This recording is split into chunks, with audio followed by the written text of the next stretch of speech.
Oke, Assalamualaikum warahmatullahi wabarakatuh. Halo teman-teman, apa kabar? Semoga kita semua selalu dalam lindungan Tuhan Yang Maha Esa.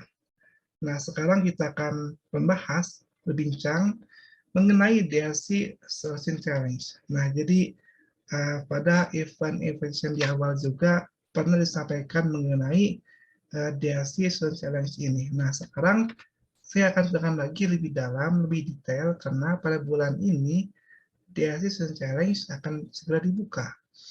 Jadi kita harus antusias, bersemangat untuk menyambut event ini, karena dengan kita ikut event ini, kita akan mendapat banyak pengalaman, banyak pelajaran, dan juga tentunya kita bisa dapat banyak relasi baru gitu.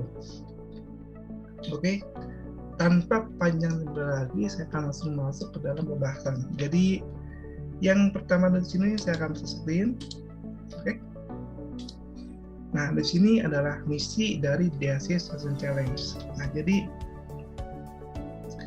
di sini saya akan coba langsung artikan ya. Jadi yang pertama di sini katakan bahwasannya misi dari Solution Challenge adalah untuk memecahkan satu atau lebih dari 17 tujuan pembangunan Perserikatan Bangsa-Bangsa atau disingkat PBB dengan menggunakan teknologi Google. Kita bisa pakai Google Cloud, Firebase, ataupun Android, foto, dan sebagainya. Nah, jadi di sini kita akan fokus di dalam idenya dan juga pembuatan aplikasinya. Dan yang kedua di sini dikatakan bahwasannya kami mengundang mahasiswa di seluruh dunia untuk bergabung dalam kompetisi dengan klub mahasiswa pengembang Google. Dengan kata lain bahwasannya event ini bisa diikuti hanya oleh kampus yang ada DSC di dalamnya. Jadi ini adalah sebuah kesempatan bagus untuk kita semua. Kita bisa bersaing berkompetisi dengan skala internasional gitu. Ya, karena ini mungkin internasional ya, untuk masuk 10 besar itu akan sangat sulit sekali, bahkan sangat sulit sekali, emang sulit sekali. Nah, jadi at least kita mencoba gitu, kita berusaha, toh kita ikut pun pasti kita akan dapat pelajaran baru, kita akan dapat manfaatnya gitu, walaupun tidak menang.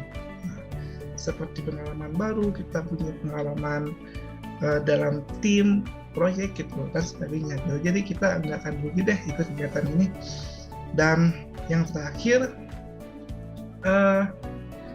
Google akan menyampaikan lebih detail tentang event ini pada bulan Januari. Nah, nanti akan ada event juga dari Google ya, pembukaan kickstart mengenai Google DLC Solution Challenge. Nah, teman-teman nanti silakan ikut, silakan hadir bersama agar lebih paham mengenai event ini. Langsung kita next lagi di sini. Nah, jadi untuk semangat teman-teman ikut kegiatan ini, saya akan sampaikan reward ataupun hadiah dari Google. Nah, jadi yang pertama di sini ada untuk 50 tim teratas. Jadi bagi 50 tim teratas, mereka akan mendapatkan mentorship dari Google dan juga expert dari yang lainnya gitu. Dan juga dia akan dibantu, dibimbing sehingga dia bisa buat sebuah project yang bagus. Dan mungkin nanti kualitasnya bisa naik secara signifikan gitu. Dan lalu untuk top 10 finalis, dia akan mendapatkan 1 tahun langganan ya di Pluralsight. Jadi Pluralsight ini adalah seperti tools ataupun alat untuk melatih tim atau individu agar lebih baik lagi gitu. Ada swag seperti jaket, baju dan sebagainya, dan juga ada sesi mentoring tambahan. Tentunya ini akan lebih bagus lagi ya untuk sebuah besar di sini. Dan juga nanti proyek kita akan masuk di dalam developer Google Blog gitu. Jadi keren banget kita masuk ke Google gitu. Lalu yang terakhir kita akan masuk ke Demo Day Live. Jadi ketika acara Demo Day di akhir kegiatan ini, yang sebesar ini akan presentasi ke semua UDM di dunia ini mengenai proyeknya gitu. Jadi ini adalah hal yang sangat membanggakan dan juga hal yang sangat membuat kita senang dan semangat untuk ikut event ini. Dan yang terakhir di sini ada top 3 winners. Jadi yang 3 teratas tentunya mereka mendapatkan semua hadiah untuk yang tadi menang besar ya, dan juga ditambahkan dengan Chromebook. Chromebook di sini pasti bukan Chromebook yang kaleng-kaleng gitu, udah yang top tier. Dan juga bisa coffee chat with a Google Executive. Coffee chat itu ngopi bareng gitu, bayangin. Ngopi bareng dengan Google Executive gitu. Ya, kalau misalkan kita lihatnya ke sini, kita lihat ini peluang yang sangat bagus sekali kalau kita bisa menang gitu. Ya, jadi kita ini bisa jadi semangat gitu. Jadi semangat dan juga jadi batu bara untuk terus berjuang gitu. Oke, jadi saya akan ceritakan lagi mengenai apa itu Sustainable Development Goals atau tujuan pengembangan berkelanjutan dari PBB ini apa sih itu? Jadi ini tuh dibuat oleh Google, dibuat oleh PBB pada tahun 2015 untuk dicapai pada tahun 2030 nanti 17 tujuan pembangunan berkelanjutan atau Sustainable Development Goals yang disepakati oleh 193 negara anggota Perserikatan Bangsa-Bangsa bertujuan untuk mengakhiri kemiskinan, memastikan kemakmuran, dan melindungi planet ini gitu.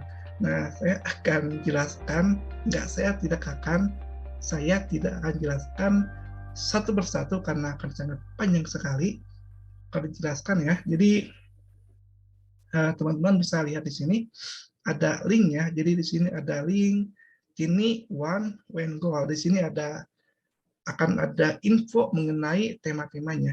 Ada temanya, ada infonya, ada keterangannya, lengkap sekali. Teman-teman silakan baca sendiri ya, agar lebih paham lagi dengan 17 tema ini dan nanti bisa memilih tema mana yang akan digunakan gitu. Lalu di sini adalah contoh. Nah, ini adalah gambaran singkat, gambaran mengenai 17 tema dari Google itu. Yang pertama adalah dari PBB. Yang pertama adalah no poverty, zero hunger, good health and well-being, quality education, gender equality, clean water and sanitation, lalu ada affordable and clean energy, lalu ada design, work and economic growth, ada industry, innovation and infrastructure, ada reduced inequalities, lalu ada sustainable cities and communities, lalu ada responsible consumption and production, ada climate action, ada live below water, live on land, lalu ada peace, justice, and strong institution, lalu ada yang terakhir adalah partnership for the goals. Nah, jadi pada link ini nanti yang ini akan ada keterangan detail mengenai semua tema ini. Silakan baca lebih detail lagi ya. Oke, jadi pada event ini ini adalah kriteria penilaiannya gitu. Jadi di sini impact itu lebih besar nilainya daripada teknologi yang digunakan. Impact lebih besar nilainya daripada teknologi yang digunakan. Nah, jadi kalau misalkan idenya bagus, idenya powerful, luar biasa, dan juga bisa bermanfaat untuk banyak orang, nah itu adalah menjadi nilai yang paling besar pada event ini. Nah, jadi teman-teman kalau misalkan ingin lihat lebih detail ya mengenai penilaiannya, silakan bisa langsung masuk ke Tiniwan Thesis Question di sini. Bisa baca-baca lagi lebih jelas gitu. Nah, jadi what you should do for this event. Nah, jadi karena event ini akan dibuka pada tanggal 19-an kalau nggak salah ya. Jadi kita akan mulai dari awal, kita akan buat sebuah rencana dari awal. Jadi silakan teman-teman untuk di sini membuat tim yang terdiri dari 2-4 orang. Nah, nanti akan dikirimkan formulir untuk mengisi anggota timnya. Deadline pengumpulan timnya adalah 17 Januari tahun 2022. Nah, jadi kita cepatkan agar persiapan event ini bisa lebih matang lagi ke depannya. Oke? Dan juga teman-teman silakan mulai explore mengenai DIC Student Challenge ini dengan di link ini. Jadi link ini di sini tuh ada semua info mengenai DIC Student Challenge, dan juga nanti tanggal 19 harus ikut ya event dari Google-nya. Jadi dari Google itu akan nerangin mengenai DIC Student Challenge juga gitu. Jadi teman-teman silakan nanti ikut ya. Saya akan share lagi jadwalnya nanti kalau misalkan udah dibuka. So jadi di sini nanti buat timnya ya, buat tim ini nanti setiap tim per tim akan mendapatkan mentor masing-masing. Jadi akan dibimbing oleh core tim yang berpengalaman. So untuk membantu teman-teman membuat proyeknya, kita di sini akan banyak belajar mengenai proses development, lalu kita akan belajar bagaimana caranya teamwork dalam dunia IT gitu. Lalu setelah itu kita akan belajar cara menerapkan framework agile dalam tim kita dan sebagainya gitu. Lalu produknya ini nggak perlu full aplikasi yang udah jadi gitu, nggak perlu full aplikasi yang siap kompetisi gitu ya. Jadi at least paling minimal ini adalah yang diajukan adalah idenya gitu. Nanti akan kami kirimkan template untuk idenya dalam PowerPoint ya, teman-teman nanti bisa ikutin. Terus mungkin yang lebih buat dari ide itu adalah prototype. Jadi teman-teman buat seperti prototype-nya menggunakan Figma dan tools yang lain yang sama gitu. Silahkan dibuat kalau misalkan bisa. Dan yang paling bagus adalah membuat MVP atau minimum viable produknya. Jadi MVP ini adalah sebuah istilah ya, istilah untuk standar minimum dari kelayakan produk atau inovasi. Minimum, nilai minimumnya gitu. Dengan kata lain, MVP ini adalah sebuah produk yang hanya memiliki fitur-fitur penting utama yang memenuhi kebutuhan dasar. Nah, jadi cuman fitur utama, fitur yang udah dasar gitu yang harus gitu loh.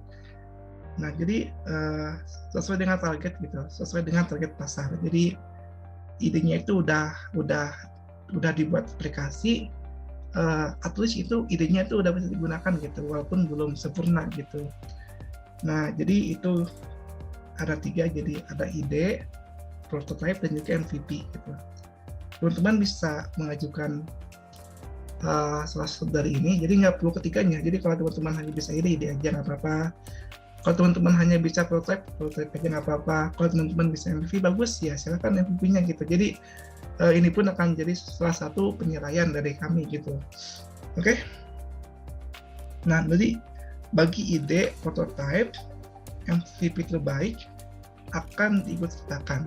Nah, jadi bagi yang terbaik ini akan diikutsertakan di dalam DIC Student Challenge. Nanti aplikasinya akan kita lombakan ya nanti di DIC Student Challenge dengan Google-nya gitu. Dan juga jangan khawatir, engineer dari core team DIC akan ikut serta dalam mengembangkan aplikasinya, akan ikut serta dalam menggunakan aplikasi dari ide teman-teman. Jadi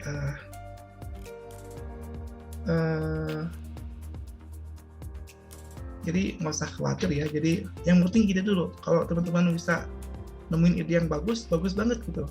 Nah, jadi teman-teman bisa seperti mencari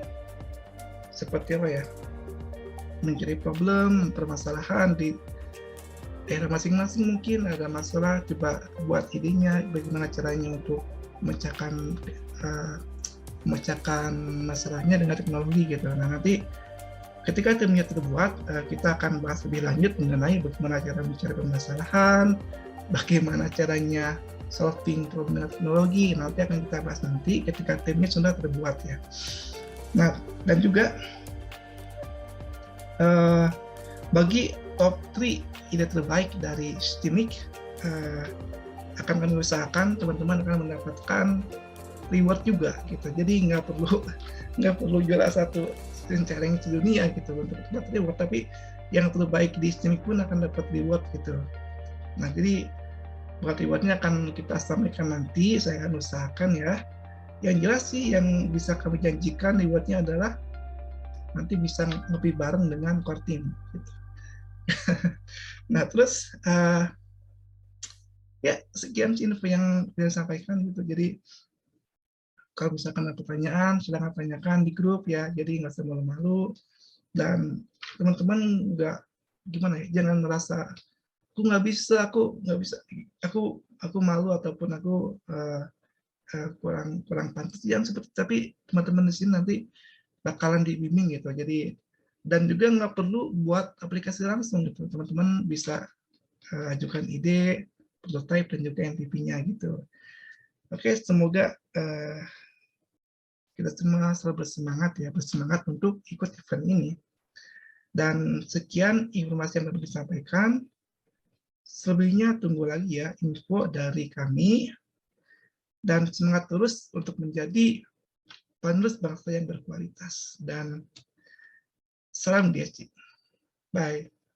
Assalamualaikum warahmatullahi wabarakatuh.